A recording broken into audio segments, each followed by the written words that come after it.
കോവിഡിന് മുമ്പും ശേഷവും എന്ന രീതിയിലേക്ക് മനുഷ്യൻ്റെ ജീവിതത്തെ സമ്പൂർണ്ണമായും ഡിവൈഡ് ചെയ്തു.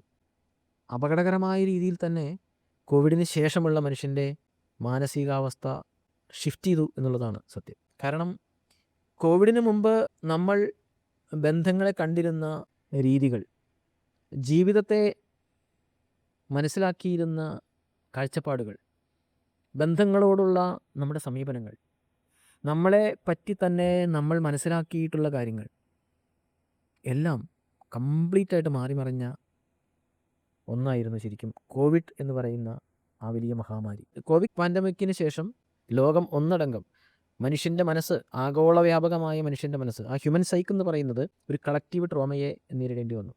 ഒരേ സമയം ആ സമയത്ത് സംഭവിച്ചത് ലോകം മുഴുവൻ അടച്ചുപൂട്ടപ്പെട്ടു.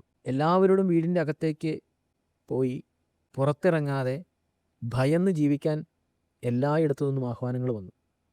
രാഷ്ട്രീയ നേതൃത്വങ്ങളും ഭരണകൂടങ്ങളും നിയമ സംവിധാനങ്ങളും പോലീസും മിലിറ്ററി ഫോഴ്സും ഒന്നടങ്കം ശരിക്കും മനുഷ്യനെ വീടിൻ്റെ അകത്തേക്ക് തന്നെ തടവറയിലാക്കിയ, ചുരുക്കിക്കെട്ടിയ ഭീതിതമായൊരു ഓർമ്മയായാണ് കോവിഡിനെ നമ്മൾ കാണേണ്ടത്.